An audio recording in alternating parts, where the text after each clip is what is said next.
আসসালামু আলাইকুম এভরিওয়ান। অনেকেই অনেক জায়গায় দেখে থাকেন যে ছাদ ঢালাইয়ের পরে এই ধরনের কিন্তু পানি বের হয়। আসলে ছাদটা যখন ফাটল দেয়, তো আসলে কি কারণে এই ছাদগুলি ফাটল দেয় সেটাই আজকে আপনাদের মাঝে আমি শেয়ার করব। তো এখানে দেখতে পাচ্ছেন যে আমি আপনাদেরকে দেখুন এই পানিগুলি দেখুন যে ছাদটা কিন্তু ফেটে কিন্তু পানি বের হচ্ছে। তো আসলে এই কারণগুলি আমাদেরকে খুঁজে বের করতে হবে এবং কোন ধরনের লোকের সাথে আমাদেরকে এ বিষয় নিয়ে আলোচনা করা উচিত। তো আপনারা দেখতে পাচ্ছেন এখানে স্পষ্ট ক্লিয়ার। তো অনেক জায়গায় কিন্তু আসলে ছাদটি কিন্তু ক্র্যাক হয়েছে এবং ফেটে গেছে। তো এটার অনেক কিছু কারণ রয়েছে, তো সেই কারণগুলি কিন্তু আজকে শেয়ার করব। তো আসলে এ ধরনের ছাদ ফাটার যে কারণগুলি, সেটি হচ্ছে যখন একটি নতুন ছাদ হয় সেক্ষেত্রে যেহেতু আমাদের এটা হচ্ছে আপনার একবারে ছোট ছোট কিন্তু আসলে ফাটল দিয়েছে।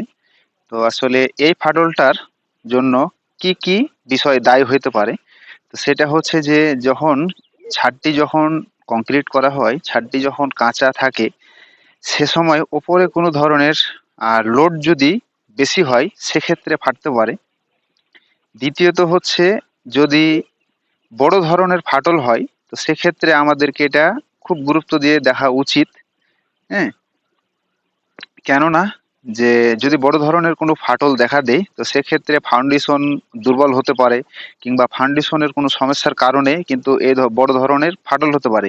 তো যেহেতু এটা ছোট ফাটল, ছোট ফাটলের ক্ষেত্রে কিছু আর্দ্রতার কারণে হয়ে থাকে এবং এই ছাদটি যখন নতুন থাকে সেক্ষেত্রে অতি তাড়াতাড়ি যদি সেন্টারিং খুঁড়ে নেওয়া হয় এবং ওপরে ছাদের উপরে যদি কোনো বড় ধরনের যদি প্রেসার পড়ে কিংবা লোড পড়ে, সেখানে যদি বড় ধরনের কোনো কিছু ভারী ওজন যদি সেখানে চাপানো হয় সেক্ষেত্রে ছাদটি ফাটতে পারে।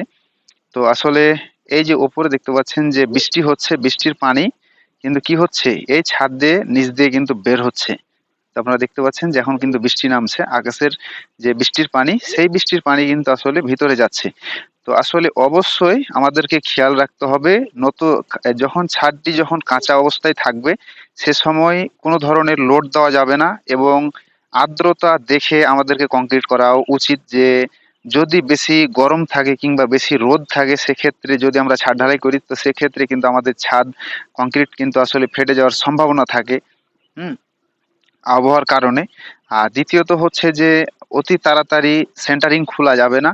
তৃতীয়ত হচ্ছে যে নতুন কাঁচা ছাদে কাঁচা অবস্থায় কোনো ধরনের ছাদের উপরে প্রেসার দেওয়া যাবে না, কোনো ধরনের লোড সেখানে এক জায়গায় লোড রাখা যাবে না। তো এটা কিন্তু আসলে খুব গুরুত্বপূর্ণ জিনিস, যেহেতু এটা ছোট ফাটল সেটা কিন্তু আর্দ্রতা এবং কোনো লোড বেশি হওয়ার কারণেই কিন্তু আসলে এই ধরনের ক্যারেক্টার হয়েছে।